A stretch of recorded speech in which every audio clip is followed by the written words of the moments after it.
Hello Steelers, and welcome to this video in which I'm going to be looking at these new AK Interactive painting markers.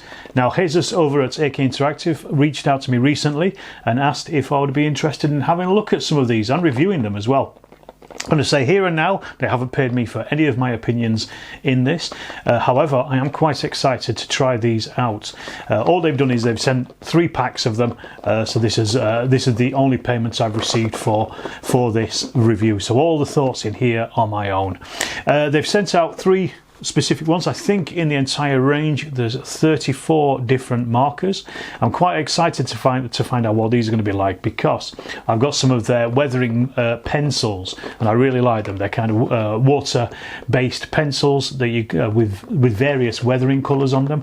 This is their completely new range that they've done now. So they're basically acrylic markers, but they're done in very specific colours for modelers. So they're calling them real colours.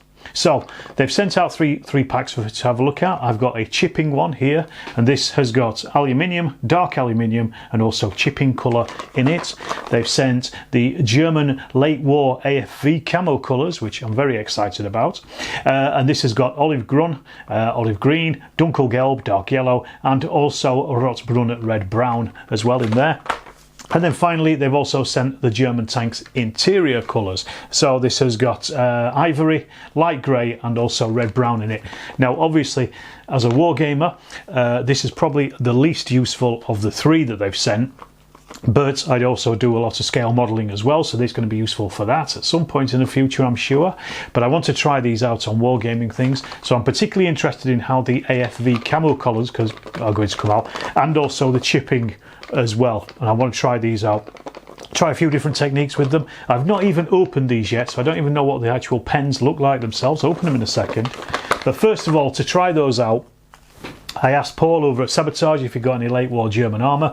I pretty much painted everything that I've got, so I don't have anything in my painting pile.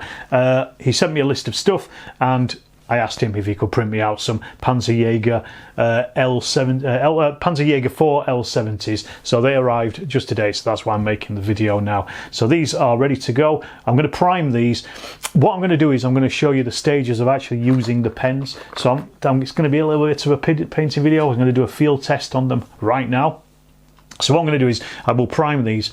The stuff that I don't use with the pens, I'll not show you. It's not like a painting video. There's plenty of those on the channel, but I'll show you how I'm going to use these paints themselves whilst I'm painting these particular pens whilst I'm painting. So don't expect a full tutorial on German late war armour, but it's going to be basically show you how these pens work.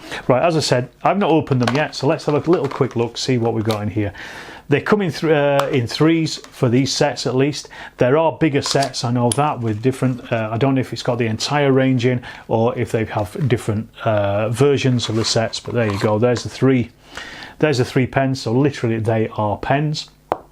Again, I don't know how long these are going to last as well from an acrylic point of view. So just pulling the top off there. The head of it you probably may not be able to see, but hopefully in the close-ups when we get to the painting desk you'll be able to see. But that's quite a thin head on that, so that's going to be interesting for doing very detailed work, especially on the Germans with their camo colours and things. So that's basically the pens as they stand. As I say, this is the first time I've actually seen them in the flesh, as I've just opened them then. But I'm extremely excited to get these things used. So what I'm going to do is I'm going to prime those Panzer IVs, the Panzerjägers, and then I'll film a little bit of painting with these and we'll see how they turn out. As I said, I'm not going to go through all the steps I took to paint these Jagdpanzers, but I began with a white spray undercoat just to allow the paint pens to retain their colour. The first one I used was a Dunkelgelb, or dark yellow. This is the base colour for the German 3-tone camo colour scheme for 1943 onwards, and I decided on doing a pretty simple camo scheme just to experiment with the pens. I found that the paint went on really easily and nicely, but I did find that they need at least 2 coats just to smooth out the paint lines. Using the side of the pen nib was the easiest way to cover large areas quickly, but then using the end of the paint nib to get right into the nooks and crannies. Took about 5 or 6 minutes for the first coat to go on, and a couple of minutes to do subsequent coats once the base had actually dried sufficiently. Next up I used the rotbrun pen, or the red-brown pen, to draw out the first part of the camouflage just using the nib.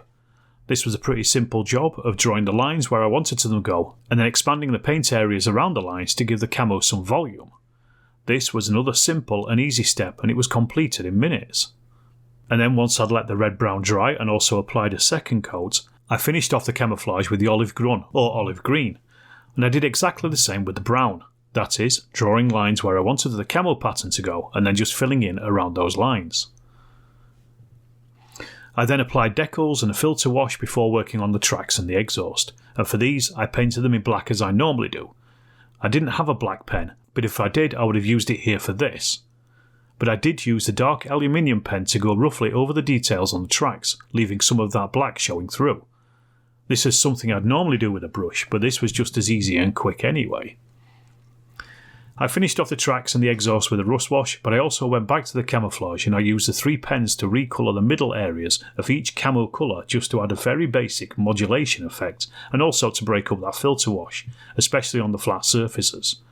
Again, this was a very speedy and simple process.